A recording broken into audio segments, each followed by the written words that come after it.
Baik, hari ini Komisi Pemilihan Kabupaten Pangandaran menyelenggarakan kegiatan sosialisasi terhadap persyaratan dukungan minimal calon perseorangan dalam tahapan pemilihan Bupati dan Wakil Bupati Pangandaran tahun 2024. Pemilihan Bupati dan Wakil Bupati Pangandaran akan digelar pada hari Rabu tanggal 27 November tahun 2024. Begitu. Syaratnya apa ya? Syaratnya. Terkait dengan persyaratan untuk calon perseorangan, yaitu calon Bupati Wakil Bupati dari jalur independen, dari jalur non-partai politik.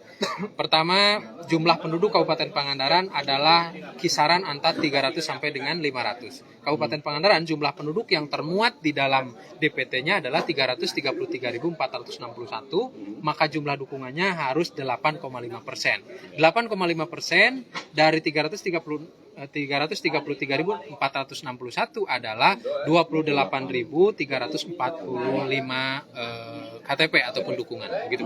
Kemudian untuk selain calon perseorangan, untuk dari partai sendiri gimana nih? Nah, untuk calon dari jalur partai politik harus menyampaikan ataupun memiliki dukungan, memiliki kursi minimal 20% kursi DPRD Kabupaten Kota. Artinya minimal calon dari jalur partai politik didukung oleh 8 kursi DPRD Kabupaten Pangandaran.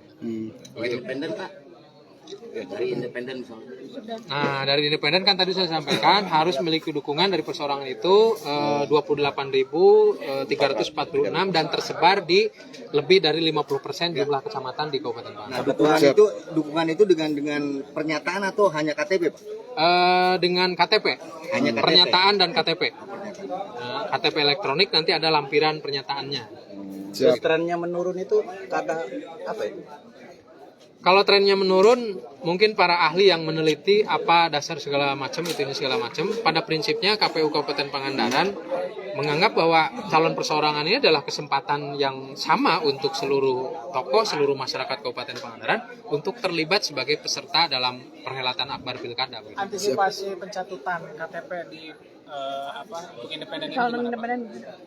Pada prinsipnya KTP itu dilaporkan ataupun disampaikan ke kami. Kami akan lakukan verifikasi. Kalaupun ada masyarakat yang merasa tidak melakukan dukungan, tapi KTP-nya sudah ada di tim paslon, saya kira itu biar diselesaikan antara individu dengan tim paslon. Adapun kesalahan data, kesesuaian data baru wilayah kami. Kalaupun mangga itu delik umum saya kira ya. Dia ada pencatutan, dia ada pemalsuan dokumen dan lain sebagainya, itu menjadi delik umum. Sangat potensi memang, tetapi memang bukan sesuatu yang kemudian dirasa akan bermasalah secara teknis administratif bagi penyelenggara pemilu. Itu berarti pribadi ya? Ketua, untuk ASN yang calon mendaftarkan ke partai politik itu syaratnya gimana itu? Mengundurkan diri apa? Begini, ASN mendaftarkan ke partai politik. Pada prinsipnya untuk mencalonkan jadi bupati, wakil bupati, mengundurkan diri atau ditetapkan mengundurkan diri pada saat ditetapkan menjadi calon atau pasangan calon bupati, wakil bupati Pangandaran. Kalaupun ada partai politik ataupun ada tokoh masyarakat yang hari ini daftar ke partai politik, itu Komisi Etik ASN yang mengatur. Undang-undang ASN atau peraturan pemerintah tentang ASN yang dianggap melanggar kode etik dan lain sebagainya. Pak, ini apa yang jadi evaluasi Pak di pilkada sekarang, belajar dari pilkada kemarin? Apa yang jadi evaluasi sekarang? Pertama, partisipasi masyarakat. Yang kedua, berkenaan dengan proses pelaksanaan kampanye nanti ya.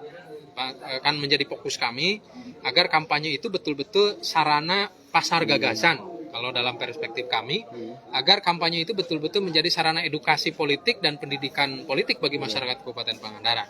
Karena di Pilkada 2020 kemarin, kami ingatkan dan mengingat-ingat kembali ada warga masyarakat Pangandaran yang diproses sampai ke pidana pilkada ya, pidana pemilihan. Kita berharap di pemilu 2020 itu tidak ada.